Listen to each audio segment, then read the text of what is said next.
Sa edad na 37, pakiramdam ni Andrew ay wala nang natitira sa kanyang buhay, kundi trabaho, katahimikan at mga alaalang pilit niyang tinatakasan. Tuwing sasapit ang gabi, pareho lamang ang kanyang ginagawa. Uuwi siya sa maliit, ngunit maayos na condominium unit sa lungsod. Maghahain ng simpleng hapunan para sa sarili at uupo sa balkonahe habang nakatanaw sa mga ilaw ng mga gusali sa malayo. Maraming tao ang naiinggit sa kanyang narating. May sarili siyang negosyo, may sasakyan, may mga ari-arian at may sapat na pera upang mabili ang halos anumang nais niya. Ngunit sa kabila ng lahat ng iyon, may isang bagay na hindi kailanman napunan ng kanyang tagumpay. May bahagi ng kanyang puso na tila naiwan sa nakaraan at hindi na muling nakabalik. 15 taon na ang lumipas mula nang mawala sa kanyang buhay ang babaeng minsan niyang pinangarap makasama habang buhay. Ang pangalan nito ay Andrea. Siya ang babaeng unang naniwala sa kanya noong wala pa siyang nararating. Siya ang kasama niyang mangarap habang nakaupo sa lumang waiting shed sa kanilang baryo. Siya rin ang taong nangakong sasamahan siya sa hirap at ginhawa. Ngunit tulad ng maraming relasyon na sinusubok ng realidad, dumating ang panahon na kinailangan nilang mamili sa pagitan ng pag-ibig at pangarap. Lumaki silang parehong mahirap. Pareho silang anak ng simpleng pamilya. Alam nilang kung mananatili sila sa kanilang probinsya, malamang ay hindi magbabago ang kanilang buhay. Kaya nang mabigyan si Andrew ng oportunidad na magtrabaho sa Maynila, hindi siya nagdalawang isip na tanggapin ito.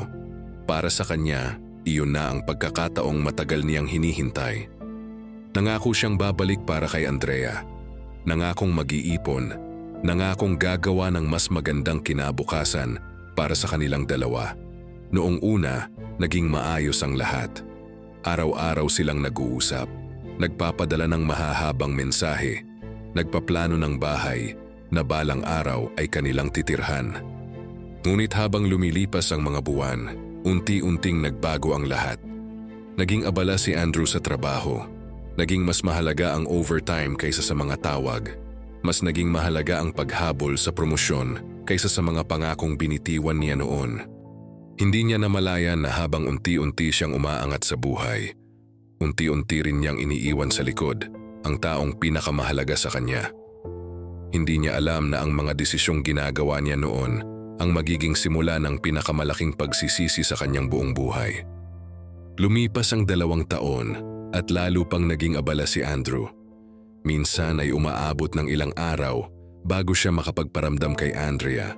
Sa isip niya, maiintindihan naman siya nito dahil ginagawa niya ang lahat para sa kanilang kinabukasan. Ngunit hindi niya nakikita ang mga gabing mag-isang umiiyak si Andrea habang hinihintay ang isang tawag na hindi dumarating. Hindi niya naririnig ang mga buntong hiningang pinipigilan nito sa tuwing may mga okasyong wala siya.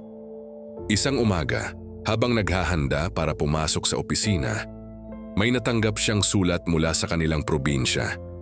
Agad niya itong binuksan. Maikli lamang ang laman. Nakasaad doon na pagod na si Andrea sa paghihintay at nais na nitong tapusin ang lahat. Walang paliwanag. Walang mahabang mensahe. Walang anumang palatandaan na maaari pa nilang ayusin ang relasyon. Para kay Andrew, para iyong kidlat na bumagsak sa kanyang buhay. Ngunit sa halip na umuwi at alamin ang katotohanan, pinairal niya ang kanyang pride. Naniwala siyang hindi siya naintindihan ng babaeng mahal niya. Naniwala siyang binaliwala nito ang lahat ng kanyang sakripisyo. Ilang buwan pa ang lumipas at may narinig siyang balita mula sa mga kakilala sa probinsya. May iba na raw si Andrea. May bagong lalaki na umano itong kasama sa kung saan-saan. Tuluyan nang nasaktan si Andrew. Doon niya ipinangako sa sarili na hindi na siya muling lilingon sa nakaraan. Ibinaon niya ang sarili sa trabaho, nag-ipon, nagtagumpay. Ngunit sa bawat perang nadadagdag sa kanyang bank account, tila may kapalit na kapirasong kaligayahang nawawala sa kanya. Unti-unti siyang naging malamig sa mundo. Hindi na siya naghanap ng ibang mamahalin. Hindi dahil wala siyang pagkakataon, kundi dahil pakiramdam niya ay wala ng taong makakapuno sa espasyong iniwan ni Andrea. Habang tumatagal, Naging bahagi na lamang ng kanyang buhay ang katahimikan. Ngunit may mga gabing bigla siyang nagigising dahil sa panaginip. Mga panaginip kung saan magkasama pa rin sila ni Andrea sa lumang waiting shed. Mga panaginip kung saan hindi siya umalis at hindi sila nagkahiwalay. Sa bawat paggising niya, mas lalo niyang nararamdaman ang bigat ng pagkawala. At hindi niya alam na sa loob ng maraming taon, mali pala ang buong kwentong pinaniwalaan niya. 15 taon ang lumipas. Isang gabi, nakatanggap si Andrew ng tawag mula sa dati nilang kapitbahay. Namatay na raw ang ina ni Andrea. Hindi niya maintindihan kung bakit biglang bumilis ang tibok ng kanyang puso. Matagal na silang wala sa buhay ng isa't isa. Wala na siyang karapatang makialam, ngunit may kung anong nagtulak sa kanya upang umuwi sa probinsya matapos ang napakaraming taon. Pagdating niya roon, tila bumalik ang lahat ng alaala. Ang lumang simbahan, ang waiting shed, ang kalsadang dati nilang nilalakaran. Habang nakatayo siya sa harap ng dating bahay ni na Andrea, napansin siya ng matandang si Aling Rosa. Matagal itong tumitig sa kanya bago dahan-dahang lumapit. Para bang matagal na nitong hinihintay ang araw na iyon. May iniabot itong lumang kahon na balot ng alikabok at panahon. Sinabi nitong iniwan iyon ni Andrea para sa kanya, maraming taon na ang nakalipas. Hindi agad makapaniwala si Andrew. Bakit may iniwan pa si Andrea kung ito mismo ang nakipaghiwalay? Bakit may kahon na naghihintay sa kanya matapos ang napakahabang panahon? Nang gabing iyon, dinala niya ang kahon sa inuupahan niyang bahay.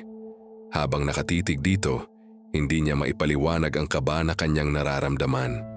Nang tuluyan niya itong buksan, bumungad ang mga lumang larawan, mga tiket ng bus, at ilang liham na maingat na nakatago. Habang isa-isang binabasa ang mga iyon, pakiramdam niya ay unti-unting nababasag ang mundong matagal niyang binuo. Bawat pahina ay tila may katotohanang pilit itinago ng panahon.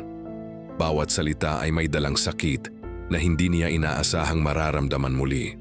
At habang lumalalim ang gabi, nagsimula niyang matuklasan na ang babaeng buong buhay niyang sinisi ay maaaring hindi pala ang tunay na may kasalanan sa kanilang pagkakahiwalay. Sa mga liham na iniwan ni Andrea, may isang katotohanang nagpayanig kay Andrew. Hindi pala ito nakipaghiwalay dahil napagod sa paghihintay. Hindi dahil may ibang lalaki. Hindi dahil tumigil na itong magmahal. Sa halip, nalaman pala ni Andrea noon na mayroon siyang malubhang sakit sa puso. Ayon sa mga dokumentong kasama ng mga liham, kailangan niya ng napakamahal na operasyon at hindi sigurado ang mga doktor kung maliligtas pa siya. Ayaw niyang maging pabigat kay Andrew. Ayaw niyang makita nitong unti-unti siyang nanghihina habang pinapangarap pa lamang nila ang kanilang kinabukasan. Kaya gumawa siya ng napakasakit na desisyon. Pinaniwala niya si Andrew na wala na siyang pakialam. Sinadya niyang magmukhang siya ang sumuko sa relasyon. Naniwala siyang mas mabuting kamuhian siya nito kaysa habang buhay itong magdusa sa pag-aalaga sa kanya.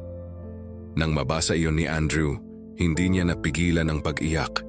Sa unang pagkakataon matapos ang maraming taon, bumalik ang lahat ng sakit na matagal niyang itinago. Ngunit hindi pa iyon ang pinakamasakit na revelasyon. Sa ilalim ng kahon ay may isa pang sobre, mas luma, mas kupas. At nakasulat sa harapan nito ang kanyang pangalan. Nang buksan niya iyon, natagpuan niya ang liham na dapat sana ay natanggap niya 15 taon na ang nakalipas. Ang liham na magbabago sana sa lahat. Sa huling liham ni Andrea, malinaw nitong ipinaliwanag ang lahat. Inamin nitong nagsinungaling lamang siya upang protektahan si Andrew. Inamin nitong mahal pa rin niya ito hanggang sa mga huling araw ng kanyang buhay. Ngunit ang mas nakagugulat ay ang maliit na sulat kamay na nakita ni Andrew sa likod ng sobre. Sulat iyon ng sarili niyang ama. Dito niya nalaman ang katotohanang hindi niya kailanman naisip. Ang liham pala ay dumating noon sa kanilang bahay, ngunit hindi ibinigay sa kanya. Itinago ito ng kanyang ama. Naniniwala kasi itong kapag nalaman ni Andrew ang kalagayan ni Andrea ay iiwan nito ang trabaho at masasayang ang kanyang kinabukasan. Pinili ng kanyang ama na magdesisyon para sa kanya. Pinili nitong putulin ang natitirang pag-asa ng dalawang taong nagmamahalan. Nang mabasa iyon ni Andrew, para siyang nawalan ng hangin. Ang babaeng buong buhay niyang sinisi ay inosente pala. Ang taong pinagkatiwalaan niya noon ang siyang hindi sinasadyang sumira sa kanilang pagkakataon. Ngunit hindi pa rin iyon ang huling lihim na naghihintay sa loob ng kahon. Sa pinakailalim ng kahon ay may isang larawan ng isang dalagitang nakangiti.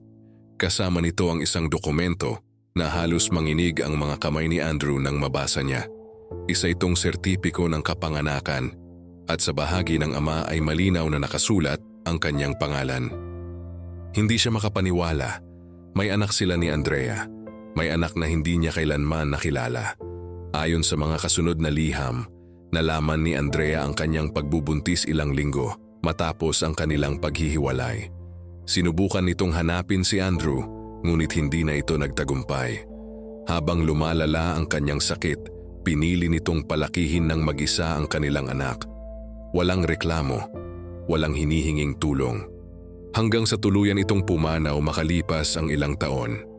Buong magdamag na umiyak si Andrew, hindi dahil sa pagkawala ni Andrea, kundi dahil sa napakaraming panahong hindi na niya maibabalik. Mga kaarawang hindi niya nadaluhan, mga tagumpay ng anak na hindi niya nasaksihan, mga taong dapat sana ay kasama siya ngunit wala siya dahil sa isang kasinungalingang hindi niya alam. Matapos ang ilang araw na paghahanap, natagpuan ni Andrew ang kanyang anak. Isa na itong guro sa pampublikong paaralan. Nang una niya itong makita, para siyang nakakita ng multo. Pareho ito ng mga mata ni Andrea, pareho ng ngiti, pareho ng kabaitan na minsan niyang minahal. Hindi naging madali ang lahat, hindi agad natanggap ng dalaga ang kanyang pagdating. Maraming tanong, maraming sama ng loob. Maraming taon ng pagkawala na hindi kayang burahin ng isang paghingi ng tawad. Ngunit hindi sumuko si Andrew. Sa unang pagkakataon sa kanyang buhay, pinili niyang huwag tumakbo. Pinili niyang harapin ang bawat pagkakamali. Unti-unti nilang binuo ang relasyong matagal nang nawala. At sa bawat araw na lumilipas, mas lalo niyang nakikita ang mga bahagi ni Andrea sa kanilang anak. Para bang kahit wala na ito sa mundo, may iniwan itong piraso ng sarili na patuloy na nabubuhay. Tuwing umuulan, madalas bumisita si Andrew sa puntod ni Andrea.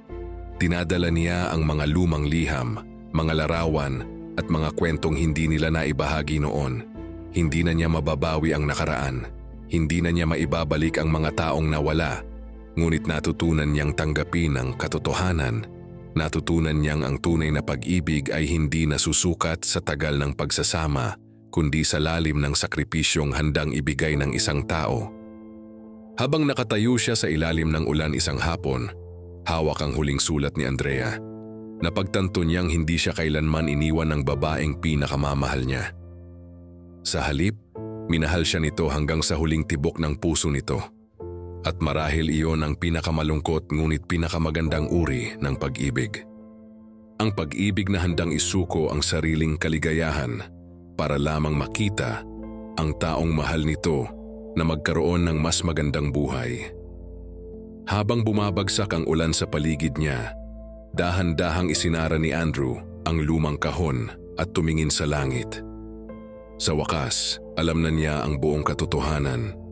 At sa wakas, matapos ang 15 taon ng pagsisisi, natagpuan niya rin ang kapayapaang matagal niyang hinahanap.